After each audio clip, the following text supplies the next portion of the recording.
السلام علیکم ورحمۃ اللہ وبرکاتہ۔ بسم اللہ الرحمن الرحیم۔ میرا نام ابو بکر الیاس ہے جی، اور میں نیشنل آفیسرز اکیڈمی اسلام آباد میں اسلامک اسٹڈیز کا انسٹرکٹر ہوں۔ جب بھی ہمارا نیا قمری سال شروع ہوتا ہے تو جہاں پر ایک خوشی ہوتی ہے کہ الحمدللہ اللہ تعالیٰ نے ایک اور چاند دکھایا، اللہ نے ایک اور نیا سال ہمیں دکھایا جس میں اور آپ اپنی غلطیوں کو درست کر سکتے ہیں، اپنے رخ کو بہتر کر سکتے ہیں، وہیں پر پوری امت مسلمہ کے دل میں ایک انتہائی بڑا غم اور ایک انتہائی بڑا واقعہ دوبارہ ہمارے ذہنوں میں آتا ہے، جو ہماری تاریخ کا غالباً سیاہ ترین باب ہے۔ اور جب بھی محرم کا مہینہ آتا ہے تو جہاں پر جیسے کہ میں کہہ رہا ہوں کہ خوشی ہے کہ اللہ تعالیٰ نے ایک اور ہمیں نیا سال نصیب فرمایا، مگر وہیں پر ایک بہت بڑا غم ہمارے دلوں میں تازہ ہوتا ہے، اور وہ واقعہ ہے کربلا کا۔ اور وہ واقعہ کیا ہے آپ سب کو معلوم ہے، ہم سب نے جب سے ہوش سنبھالا ہے ہم کسی نہ کسی اعتبار سے اس کو سنتے آ رہے ہیں، ہمیں سنایا جاتا ہے، مختلف طریقوں سے سنایا جاتا ہے، اور وہ واقعہ اس کا بنیادی لب لباب یہی ہے کہ آپ علیہ السلام کے نواسے امام حسین رضی اللہ تعالی عنہ علیہ السلام، ان کو اور ان کے ساتھ ان کے ساتھیوں کو بہت ہی ظالمانہ اور بہت ہی بے دردانہ طریقے سے شہید کر دیا جاتا ہے۔ آپ علیہ السلام کو گزرے ہوئے صرف اور صرف 50 سال ہوئے تھے۔ 11 ہجری میں آپ کا وصال ہوتا ہے، 61 میں 61 ہجری میں واقعہ ہوتا ہے، اور آپ علیہ السلام کے گزر جانے کے 50 سال بعد آپ صلی اللہ علیہ وسلم کی امت آپ کے نواسے کو بہت ہی برے طریقے سے شہید کر دیتی ہیں۔ جہاں پر یہ واقعہ بہت زیادہ اہم ہے، ہمارے لیے بہت زیادہ ضروری ہے اس کو سمجھنا، اس کو یاد رکھنا۔ یہ ہمارا آپ علیہ السلام کی فیملی کے ساتھ بے وفائی ہوگی اگر میں اور آپ اس واقعے کو یاد نہ رکھیں۔ مگر جہاں پر یہ واقعہ یاد رکھا جاتا ہے اور جہاں پر میرے اور آپ کے دل میں غم دوبارہ ہر سال تازہ ہوتا ہے، وہیں پر ایک کمی جو میرے اور آپ کے سامنے عام طور پر آتی ہے وہ یہ ہے کہ واقعہ صرف اور صرف ایک واقعہ رہ جاتا ہے، اور میں اور آپ اس کو سن رہے ہوتے ہیں، مختلف مقررین، مختلف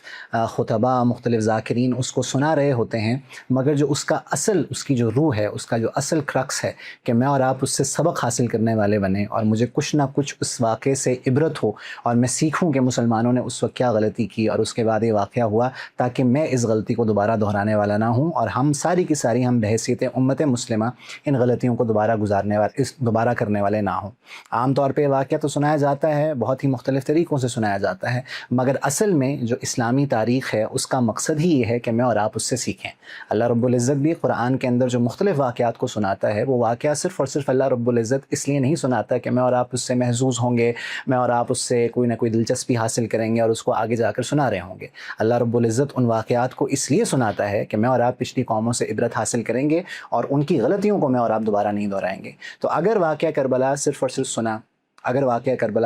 سنایا اور وہ ہر سال ایک رسمی طور پر میں اور آپ سنا رہے ہوں گے تو ٹھیک ہے، ایک یاد تو تازہ ہو رہی ہے آپ علیہ السلام کی آل کی، مگر میری اور آپ کی زندگی میں اس کا فرق نہیں پڑے گا، اور میں اور آپ جو ہم کہتے ہیں کہ میں اور آپ سارے کے سارے، ساری امت مسلمہ ہی حسینی ہے، وہ حسینی صرف اور صرف نام کے رہ جائیں گے، کام شاید ہمارے کوئی اور ہوں گے۔ تو اس میں اس محرم کی مناسبت سے، اور یہ جو محرم کے پہلے 10 دن چل رہے ہیں، عاشورہ قریب ہی ہے، اس میں مناسب یہ ہے کہ میں اور آپ کچھ اسباق کو سیکھیں جو یہ واقعہ مجھے اور آپ کو دیتا ہے۔ تو 10 ایسے سبق ہیں جو میں اور آپ اس واقعے سے سیکھ سکتے ہیں، ان کو میں بھی سمجھوں، ان کو آپ بھی سمجھیں، اور میں اور آپ دونوں یہ نیت کریں کہ ہم نے ان کو خالی سننا نہیں ہے بلکہ ان کو سمجھنا ہے اور ان کے اوپر عمل کرنے کی کوشش کرنی ہے۔ پہلا جو لیسن یہ واقعہ مجھے اور آپ کو دیتا ہے وہ یہ ہے کہ حق کے لیے کھڑے ہونا ہے، standing up for what's right. جو حق ہے، جو سچ ہے، اس کے لیے کھڑے ہونا ہے، آگے جس طرح کی بھی آپریشن ہو، آگے جس طرح کے بھی حالات ہوں، ہم نے حق کے لیے ہی کھڑے ہونا ہے اور ہم نے اسی کا ساتھ دینا ہے۔ یہ امام حسین رضی اللہ تعالیٰ عنہ کی زندگی اور ان کے ساتھیوں کی زندگی اور اس واقعے سے تو بہت واضح ہے کہ انہوں نے ظالم یزید کی بیعت نہیں کی ہے اور وہ حق کے لیے کھڑے ہوئے ہیں۔ بے شک ان کو اپنی جانیں بہت ہی بے دردانہ طریقے سے ان کو دینی بھی پڑی ہیں، انہوں نے دیا ہے اور انہوں نے حق کا ساتھ نہیں چھوڑا ہے۔ آپ علیہ السلام کا بھی یہی سبق ہے، اور آپ کی صحابہ رضی اللہ تعالیٰ عنہم اجمعین کی زندگی کو دیکھا جائے گا تب بھی یہی سبق ملے گا کہ حق کے ساتھ ہمیشہ کھڑا رہا جاتا ہے۔ دوسرا لیسن جو مجھے اور آپ کو یہ سبق دیتا ہے وہ یہ ہے کہ جب حق کے اوپر کھڑا ہوا جائے گا تو پھر مصیبتیں آئیں گی، پریشانیاں آئیں گی، اس پر میں اور آپ صبر کریں گے، اور ان پریشانیوں کی وجہ سے میں اور آپ اس راستے سے پیچھے نہیں ہوں گے۔ سورہ عصر جو قرآن کی ایک مختصر سی صورت ہے، ہم میں سے اکثر کو آتی بھی ہوگی، والعصر ان الانسان لفی خسر الا الذین آمنوا وعملوا الصالحات وتواصوا بالحق وتواصوا بالصبر۔ اللہ رب العزت اس آیت کے اندر، اس صورت کے اندر اللہ تعالیٰ مجھے اور آپ کو قسم کھا کر یہ فرماتے ہیں کہ ساری کی ساری انسانیت خسارے میں ہے مگر 4 طرح کے لوگ۔ اور وہ 4 لوگ کون ہیں؟ جو ایمان لے کر آئیں گے، جو نیک اعمال کریں گے، اور جو حق کی تلقین کریں گے، اور حق کی تلقین کے اوپر پھر جو ان کو مصیبتیں فیس کرنی پڑیں گی، جو مشاکل ان کو جن کا سامنا ان کو کرنا پڑے گا، اس کے اوپر وہ ایک دوسرے کو صبر کی تلقین کریں گے۔ امام حسین رضی اللہ تعالیٰ عنہ اور ان کی فیملی، ان کے ساتھیوں سے ہمیں یہ سبق بھی ملتا ہے کہ جب حق کے اوپر کھڑا ہوا جائے گا، تو جب ظلم کا زمانہ ہوگا، جس زمانے میں اور آپ بھی رہ رہے ہیں، جب بھی ظلم کا زمانہ ہوگا، حق پر کھڑے ہونے والوں کے ساتھ پریشانیاں ہوں گی، ان کو مختلف طرح کے چیلنجز فیس کرنے پڑیں گے، وہ ان چیلنجز سے گھبرائیں گے نہیں، وہ اللہ رب العزت کے وعدے کو یاد رکھیں گے کہ کامیاب ہی یہ لوگ ہیں، اور وہ اپنے حق کے راستے کے اوپر چلتے رہیں گے۔ جو تیسرا سبق مجھے اور آپ کو یہ واقعہ دیتا ہے وہ یہ ہے کہ جب بھی نیت صاف ہوگی، اور جب بھی میں اور آپ ٹھیک کر رہے ہوں گے، we're doing what's right، تو ضروری نہیں ہے کہ دنیاوی کامیابی مجھے اور آپ کو ملے گی، ضروری نہیں ہے۔ اس کا یہ مطلب نہیں ہے کہ جو حق کے اوپر ہوں گے اور جن کی نیتیں صاف ہوں گی، اس کا مطلب ہرگز یہ نہیں ہے کہ وہ دنیا میں کامیاب نہیں ہوں گے، مگر جو دنیا کا معیار ہے کامیابی کا، کہ تمہارے پاس عزت ہوگی، تمہارے پاس مال ہوگا، تمہارے پاس حکومت ہوگی، سلطنت ہوگی، تمہارے پاس طاقت ہوگی، ان معیارات کے اوپر ضروری نہیں ہے کہ وہ انسان اتر رہا ہوگا اگر وہ حق کے راستے کے اوپر ہے، اس کی نیت صاف ہے اور اس کا طریقہ کار ٹھیک ہے۔ امام حسین رضی اللہ تعالیٰ عنہ، ان کے ساتھ جو ساتھی تھے، ان کے ساتھ جو فیملی تھی، یہ سارے کے سارے، اس میں کوئی شک ہی نہیں ہے کہ اس وقت پوری اس زمین کے اوپر اگر کوئی مقدس ترین لوگ تھے اور مقدس ترین ہستیاں تھیں تو یہ ہستیاں تھیں۔ مگر آپ دیکھیں کہ ان کے ساتھ کیا ہوا، اور دنیاوی معیارات کو سامنے رکھتے ہوئے، جو دنیا کا کرائٹیریا ہے اس کو سامنے رکھتے ہوئے اپیرنٹلی ناکامی ہے، مگر یہ اصل میں ناکامی نہیں ہے، یہ اصل میں کامیابی ہے کہ اللہ رب العزت کے پاس جب یہ لوگ گئے ہیں تو اللہ رب العزت نے ان کو کیسے ہی ان کا استقبال کیا ہوگا، اور کیسے آپ علیہ الصلوۃ والسلام ان سے راضی اور ان سے خوش ہوئے ہوں گے۔ تو دنیاوی اعتبار سے جو کامیابی کے ہم نے کرائٹیریا بنائے ہوئے ہیں، ضروری نہیں ہے اس کے اوپر یہ لوگ اتر رہے ہوں، مگر اللہ رب العزت کی بارگاہ میں ہمیشہ ہمیشہ کے لیے کامیاب ہوں گے۔ چوتھا لیسن مجھے اور آپ کو یہ واقعہ یہ دیتا ہے کہ جب بھی ظلم ہوگا، جب بھی اپریشن ہوگی، تو oppression will always cause destruction. جب بھی ظلم کا زمانہ ہوگا، جب بھی ظلم کے حکمران ہوں گے، ظالم حکمران ہوں گے، تو اس سے امت کے اندر ہمیشہ تباہی مچے گی، اور ہمیشہ ہمیشہ کے لیے جب تک اس کو ٹھیک نہیں کیا جائے گا، یہ امت تباہی کے راستے کے اوپر رہے گی۔ جو یہ واقعہ سارے کا سارا ہوا ہے، آپ حضرات کے علم میں ہے کہ ہماری امت مسلمہ کے اندر ایک میجر ڈویژن ہے، وداؤٹ ٹیکنگ اینی نیمز، ہم سب کو معلوم ہے وہ میجر ڈویژن کیا ہے، اور آپ کے علم میں یہ بات ہے کہ اگرچہ اس کے بیج اور اس کے اسباب کچھ پہلے سے چلے آ رہے تھے، مگر اس کے بعد سے ہماری امت بالکل بکھری ہے، اور وہ آج تک دوبارہ جمع نہیں ہو پائی ہے۔ آج بھی ہم طرح طرح کے مصیبتوں میں، طرح طرح کے اختلافات میں آپس میں گھرے ہوئے ہیں، اور اس کی بنیاد شاید وہی ظلم کا نظام تھا جس کے اثرات میں اور آپ 14 صدیوں بعد ابھی تک دیکھ رہے ہیں۔ تو آج بھی کچھ اسی طرح کا ملتا جلتا زمانہ ہے، اور اگر ہم نے اس سے نہیں سیکھا ہے تو پھر ڈیفینیٹلی امت نے درست نہیں ہونا ہے، اور وہ اسی طرح تباہی کے راستے کے اوپر چلے گی۔ پانچواں لیسن جو یہ واقعہ مجھے اور آپ کو دیتا ہے وہ یہ ہے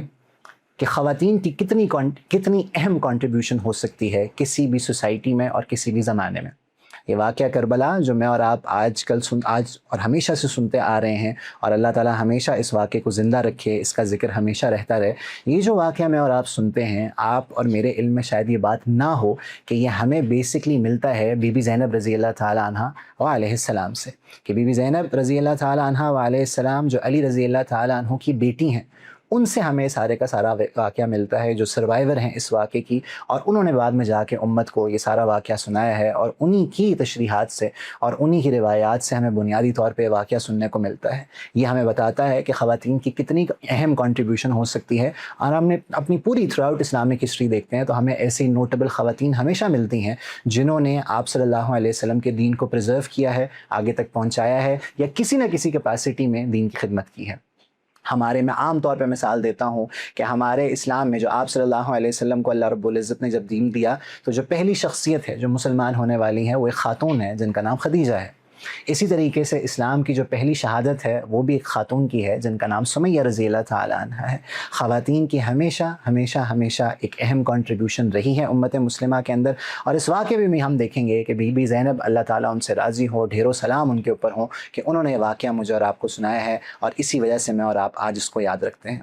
اسی طریقے سے جو اگلا لیسن ہے جو مجھے اور آپ کو یہ واقعہ دیتا ہے وہ یہ ہے کہ you are never too young to show courage. آپ کبھی بھی اتنے چھوٹے نہیں ہوتے ہیں، عمر کے لحاظ سے میں بات کر رہا ہوں، کہ آپ اپنی بہادری اور آپ اپنا کریج نہیں دکھا سکتے ہیں، بلکہ جس عمر میں کے حصے میں بھی آپ ہیں، اللہ رب العزت آپ سے کام لے سکتا ہے، اور اللہ رب العزت آپ کے ذریعے سے لوگوں کو دکھا سکتا ہے کہ دین کی خدمت کیسے کی جاتی ہے، اور اللہ باوجود اس کے کہ آپ عمر میں چھوٹے ہوں گے، اللہ تعالیٰ پھر بھی آپ کے نام کو زندہ رکھ سکتا ہے۔ امام حسین رضی اللہ تعالیٰ عنہ کے قافلے میں آپ دیکھیں تو صحیح کون ہے؟ ان کے اپنے دو بیٹے ہیں، علی اصغر، علی اکبر رضی اللہ تعالیٰ عنہما۔ اسی طریقے سے امام حسن جن کی شہادت ہو چکی تھی پہلے، ان کے بیٹے قاسم ہیں۔ اسی طریقے سے بی بی زینب رضی اللہ تعالیٰ عنہ کے دو بیٹے ہیں، محمد اور عون۔ یہ سارے کے سارے چھوٹی عمر کے تھے، یہاں تک کہ علی اصغر جو امام حسین رضی اللہ تعالیٰ عنہ کے چھوٹے بیٹے تھے، وہ تو آپ کی گود میں تھے، ان کی عمر 6 ماہ بتائی جاتی ہے کہ ان کی شہرت کے اوپر آ کر تیر لگا ہے۔ اسلام نے اور اس واقعے نے مجھے اور آپ کو یہ سکھایا ہے کہ عمر جو مرضی آپ کی ہو، آپ سے اللہ تعالیٰ کام بھی لکھ سکتے ہیں، اللہ تعالیٰ آپ کے ذریعے لوگوں کی ہمت بھی بندھا سکتے ہیں، اور اللہ تعالیٰ آپ کا نام ہمیشہ ہمیشہ کے لیے زندہ رکھ سکتے ہیں۔ تو عمر میٹر نہیں کرتی ہے۔ ہم صحابہ کی بھی تاریخ کو دیکھیں گے، آپ علیہ الصلوۃ والسلام کی زندگی میں ہم جائیں گے تو ہمیں کئی ایسے واقعات ملیں گے۔ علی رضی اللہ تعالیٰ عنہ جن کے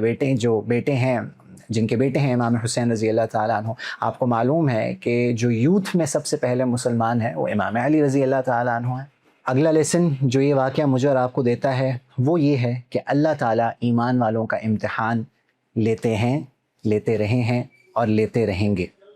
اور یہ امتحان کن لوگوں کے اوپر آئے گا اس کو سمجھنے سے پہلے قرآن کی ایک آیت میں اور آپ سمجھ لیں کہ سورہ عنکبوت جو 20ویں پارے میں شروع ہوتی ہے، اس میں اللہ رب العزت یہ بات ارشاد فرماتے ہیں کہ احسب الناس ان یترکوا ان یقولوا آمنا وهم لا یفتنون، کہ کیا لوگوں نے یہ گمان کر لیا ہے کہ وہ یہ کہیں گے کہ اللہ ہم ایمان لے کر آئیں اور اللہ تعالیٰ ان کو نہیں آزمائیں گے؟ یس، اللہ ڈیفینیٹلی ول ٹیسٹ دیم۔ اور یہ امتحانات کس کے اوپر زیادہ سے زیادہ آئیں گے؟ آپ صلی اللہ علیہ وسلم سے صحابہ نے ایک دفعہ پوچھا کہ یا رسول اللہ سب سے زیادہ پریشانیاں، سب سے زیادہ مشقتیں کس کے اوپر آتی ہیں؟ تو آپ صلی اللہ علیہ وسلم نے جواب دیا الانبیاء، کہ انبیاء کے اوپر سب سے زیادہ پریشانیاں آتی ہیں۔ اور پھر آپ نے ارشاد فرمایا کہ ثم الامثل فالامثل، اور اس کے بعد جو ان کے رستے کے اوپر جتنا زیادہ چلے گا اس کے اوپر اتنی ہی پریشانیاں اور اتنی ہی مصیبتیں آئیں گی۔ تو اللہ تعالیٰ کے امتحانات ہمیشہ اللہ تعالیٰ کے منتخب لوگوں کے اوپر آتے ہیں۔ ڈیفینیٹلی ان سے بڑا اللہ تعالیٰ کا منتخب کون ہوگا اس زمانے میں اور اس وقت جب یہ واقعہ ہوا ہے، اور اللہ تعالیٰ نے ان کو آزمایا ہے، اور ہم یقین کے ساتھ کہتے ہیں کہ یہ اپنے امتحان میں بہت ہی بہترین طریقے سے کامیاب ہوئے ہیں۔ اگلا لیسن جو یہ واقعہ مجھے اور آپ کو سکھاتا ہے وہ یہ ہے کہ اللہ رب العزت ہمیشہ ان لوگوں کی قدردانی کرے گا جو حق کے رستے کے اوپر ہوں گے اور جو دلیر ہوں گے۔ اللہ will always keep their names alive۔ یہ واقعہ ہوا ہے 61 ہجری میں، جیسے میں کہتا آ رہا ہوں، آپ صلی اللہ علیہ وسلم کے گزر جانے کے 50 سال بعد یہ واقعہ 61 ہجری میں ہوا ہے، اور ابھی ہم 1448 ہجری میں چل رہے ہیں۔ مور دین 14 سینچریز، تقریباً 14 صدیاں ہونے کو ہیں۔ ان تمام صدیوں کے بعد بھی آپ دیکھیں کہ اللہ رب العزت نے ان لوگوں کے نام کیسے زندہ رکھے ہوئے ہیں، اور آج تک ہم ان کو کہتے ہیں، ہم ان کو سنتے ہیں اور ہم ان کو سناتے ہیں۔ اور اس کے برعکس جن لوگوں نے سارے کا سارا معاملہ کیا ہے اور جنہوں نے اس ظلم کی داستان کو لکھا ہے، اللہ نے کیسے ان کے ناموں کو غارت کیا ہے، اور کیسے آج تک ہم ان کے ساتھ اپنی نفرت کا اظہار کرتے ہیں۔ تو اللہ ہمیشہ ساتھ دے گا، اور اللہ تعالیٰ ہمیشہ ان کے ذکر کو زندہ رکھے گا جو حق کے رستے کے اوپر ہوں گے اور جو دلیری سے کام لیں گے، اور جب اسلام کی بات آئے گی تو وہ ہر چیز کو کمپرومائز کر دیں گے، اسلام کو کمپرومائز نہیں کریں گے۔ ایک بہت ہی امپورٹنٹ لیسن جو یہ واقعہ مجھے اور آپ کو ایک اور سکھاتا ہے وہ یہ ہے، جس میں ہم میں سے اکثر لوگوں کی کمزوری ہوتی ہے، اور وہ یہ ہے کہ نماز کتنی زیادہ اہم ہے۔ کہ امام حسین رضی اللہ تعالیٰ عنہ علیہ السلام، آپ سب ان کا واقعہ سنتے ہیں، آپ کے علم میں ہے کہ اس سارے واقعے کے دوران بھی جب اس ظلم کی داستان کو لکھا جا رہا تھا اور طرح طرح سے ان کو مشکلات یا ان کو تنگ کیا جا رہا تھا اس سارے کے سارے قافلے کو، پھر بھی آپ نے نوٹس کیا ہوگا کہ ان حضرات نے اپنی نماز کو نہیں چھوڑا ہے۔ ہم کن ایکسکیوزز کے اوپر اور کن چھوٹی چھوٹی باتوں کے اوپر نماز کو چھوڑ دیتے ہیں، یہ مجھے اور آپ کو پتہ ہے، مگر امام حسین رضی اللہ تعالیٰ عنہ جو جنت کے نوجوانوں کے سردار ہیں، جن کو اللہ رب العزت کی طرف سے بشارت مل چکی ہے، جن کے بارے میں آپ صلی اللہ علیہ وسلم کی بے شمار احادیث ہیں، اس سب کے باوجود ان کو گارنٹی بھی ہے کہ یہ جنت کے نوجوانوں کے سردار ہیں، اس گارنٹی کے باوجود آپ دیکھیں کہ نماز کو نہیں چھوڑا جا رہا۔ اور کیسے چھوڑتے کہ آپ کے نانا آپ صلی اللہ علیہ وسلم ہیں، اور آپ صلی اللہ علیہ وسلم وسلم کے بارے میں مجھے آپ کو معلوم ہے کہ آپ جب اپنے بالکل آخری دنوں میں تھے، جب آپ انتہائی بیمار ہو چکے تھے، تو آپ 2 بندوں کے سہارے سے مسجد میں آتے تھے، اور آپ اتنے ضعیف اور آپ اتنے کمزور ہو گئے تھے اس بیماری کے اندر کہ آپ سے اپنا قدم زمین سے اٹھا کر آگے رکھا نہیں جاتا تھا. تو آپ 2 بندوں کے سہارے سے مسجد میں آتے تھے اور بیٹھ کے نماز پڑھا کرتے تھے. امت کو آپ نے سکھایا ہے کہ نماز کسی حالت میں چھوڑی نہیں جائے گی، اور ان کے نواسے امام حسین رضی اللہ تعالیٰ عنہ نے بھی ہمیں یہی سکھایا ہے کہ نماز کسی حالت میں بھی نہیں چھوڑی جائے گی. اور سب سے جو اہم سبق ہے جی اس سارے کے سارے واقعے کا، سب سے اہم سبق ہے وہ یہ ہے کہ آپ صلی اللہ علیہ وسلم کی جو آل بیت ہے، جو آپ صلی اللہ علیہ وسلم کی فیملی ہے، ان سے محبت رکھنا یہ ہمارے ایمان کا حصہ ہے. آپ صلی اللہ علیہ وسلم کی فیملی سے محبت رکھنا یہ ہمارے ایمان کا حصہ ہے، اور یہ ہمارے ایمان کا معیار ہے کہ ہم کس کے ساتھ ہیں، کہ یا تو ہم امام حسین رضی اللہ تعالیٰ عنہ کے ساتھ ہیں، یا ہم اس ظالم یزید کے ساتھ ہیں جس نے سارے کے سارا یہ واقعہ کیا ہے. ڈیفینیٹلی ہم میں سے ہر کوئی یہی کہے گا کہ ہم امام حسین رضی اللہ تعالیٰ عنہ اور آپ صلی اللہ علیہ وسلم کی ساری فیملی کے ساتھ ہیں. وہ جہاں پر ہیں ہم آپ صلی اللہ علیہ وسلم کی فیملی کے ساتھ ہیں. یہ واقعہ مجھے اور آپ کو یہ سکھاتا ہے کہ ہم ہمیشہ اللہ کے نبی صلی اللہ علیہ وسلم کے ذکر کو بلند رکھیں گے، اور ہم آپ صلی اللہ علیہ وسلم کی آل کے ذکر کو بلند رکھیں گے. اللہ تعالیٰ ان تمام اسباق سے ہمیں سیکھنے کی توفیق عطا فرمائے جی. خاص طور پہ چونکہ نیشنل آفیسرز اکیڈمی ہم اسپیشلائز کرتے ہیں کمپیٹیٹیو ایگزامز میں، اسپیشلی CSS کے ایگزامز میں، تو آپ ان تمام لیسنس کو دیکھیں تو آپ کو نظر آئے گا کہ ہماری بیوروکریسی کے لیے، ہمارے سول سرونٹس کے لیے، ہمارے جو بھی گورنمنٹ آفس بیئرز ہیں، ان کے لیے یہ لیسنز اور زیادہ اہم ہیں. ان کا چونکہ امتحان بہت سخت ہے، ان کے سامنے حالات بہت سخت ہیں، تو ان کو یہ سیکھنا اور زیادہ ضروری ہے کہ ہم ہمیشہ حق کے رستے کے اوپر ہوتے ہیں. اس کے اوپر جو پریشانی آتی ہے ہم پیچھے نہیں ہٹتے ہیں. ہمیں یہ ذہن میں رکھنا ہوگا کہ اگر ہماری نیت صاف ہے اور اگر ہمارے اعمال ٹھیک ہیں تو ضروری نہیں ہے کہ دنیا ہماری اچھی ہوگی. ممکن ہے دنیا ہماری بہت ہی مشکل ہو، جیسے اس قافلے کی ہوئی ہے. ان کو سمجھنا پڑے گا کہ بے شک جتنے مرضی نوجوان ہیں یہ ہمیشہ بہادری دکھا سکتے ہیں، یہ ہمیشہ سچ کا رستہ دے سکتے ہیں. جو ہماری خواتین ہیں، جو ہماری فیمیل سول سرونٹس ہیں، بیوروکراٹس ہیں جو اس سروس میں آتی ہیں، ان کو یہ سمجھنا پڑے گا کہ اسلامکلی ہمیشہ خواتین کی ایک بہت اہم کنٹریبیوشن رہی ہے، اور وہ آج بھی اپنا پارٹ پلے بہت پازیٹیو طریقے سے کر سکتی ہیں. نماز کی کیا امپورٹنس ہے، آل بیت کی محبت کی کیا امپورٹنس ہے، اس چیز کو سامنے ہمیشہ رکھا جائے گا کہ اللہ تعالیٰ ایسے لوگوں کا نام زندہ رکھیں گے. اور ہم سب کو من حیث القوم ہمیں یہ سمجھنا پڑے گا کہ جب بھی ظلم ہوگا تو آپس کے اختلافات بھی ہوں گے، اور جب بھی ظلم ہوگا امت کی تباہی ہوگی. اور جب تک اس ظلم کو ریکٹیفائی نہیں کیا جائے گا، اور جب تک انصاف کا زمانہ نہیں آئے گا، امت تباہی کے راستے سے نہیں نکل پائے گی. اللہ تعالیٰ ان تمام اسباق کو صحیح طریقے سے سیکھنے کی اور ان کے اوپر عمل کرنے کی مجھے اور آپ کو توفیق عطا فرمائے. May Allah subhanahu wa ta'ala grant us the love for the family of the Prophet sallallahu alayhi wa sallam, and may Allah subhanahu wa ta'ala grant us the will and the power to follow in their footsteps. Assalamu alaikum wa rahmatullah.